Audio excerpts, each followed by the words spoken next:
एक बार पुनः आप सभी का हमारे YouTube चैनल इतिहास मंच में स्वागत है। आज हम लोग क्लास 12वीं के टॉपिक 2 जिसका नाम है राजा, किसान एवं नगर के बारे में अध्ययन करेंगे। अगर इसके कालखंड की बात करें तो इसका कालखंड 600 ईसा पूर्व से लेके 600 ईस्वी के बीच का है, यानी हम लोग 1000 वर्षों के इतिहास का अध्ययन करने वाले हैं।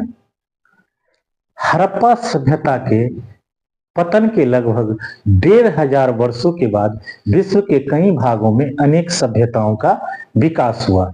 यही वह काल था जिस काल में सिंधु नदी एवं इनके सहायक नदियों के किनारे अनेक सभ्यताओं का विकास हुआ और यहाँ के लोगों ने ऋग्वेद की रचना की। तो हम लोग इस पाठ में जानेंगे कि राजाओं के व्यवस्थाओं में क्या परिवर्तन हुआ, किसानों के व्यवस्थाओं के संदर्भ में क्या परिवर्तन हुआ और नगर के स्वरूप में क्या बदलाव हुआ, इसका अध्ययन हम लोग इस पाठ में करेंगे। प्राचीन भारतीय इतिहास में 6वीं शताब्दी ईसा पूर्व को परिवर्तन का काल माना जाता है, क्योंकि इसी काल में लोहा का आविष्कार हुआ, व्यापार में मुद्राओं का उपयोग होना शुरू हुआ और नए धर्मों का, खासकर बौद्ध धर्म और जैन धर्म का उदय हुआ, जो कालांतर में सभ्यताओं के विकास के लिए मील का पत्थर।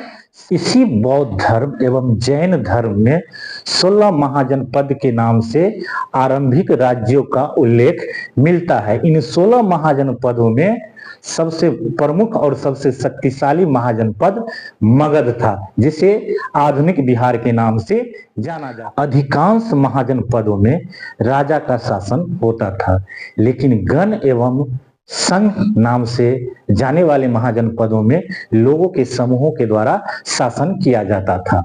प्रत्येक महाजनपदों की अपनी एक राजधानी होती थी और उन राजधानी को किले से घेरा जाता था।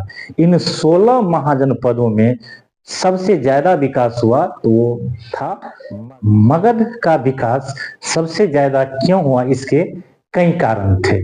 तो आइए जानते हैं बारी बारी से इनके कारणों के बारे में। सबसे जो पहला कारण था वो था उपजाऊ भूमि। चूंकि मगध गंगा और सोन नदी के किनारे बसा हुआ आरंभिक राज्य था, जिस कारण से वहां के मिट्टी काफी उपजाऊ थे, जिससे वहां के किसानों को अधिशेष अनाज की प्राप्ति होती थी, जिस कारण से वहां के किसान। दूसरा जो प्रमुख कारण था वो था लोहे की उपलब्धता। मगध के बगल में जंगलों की काफी उपलब्धता था, जिस कारण से वहां लोहे प्रचुर मात्रा में उपलब्ध थे, जिससे जहां किसानों को कृषि संबंधी उपकरण बनाने में सहायक होता था, वहीं राजा को अपने सैनिकों के लिए हथियार बनाना काफी आसान होता था, जिस कारण से भी मगध का विकास सबसे ज्यादा हुआ। तीसरा जो प्रमुख कारण था वो था जंगलों की उपलब्धता।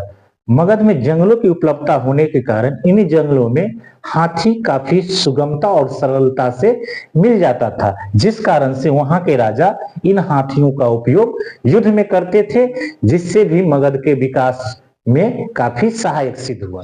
चौथा जो प्रमुख कारण था वो था नदियों की उपलब्धता।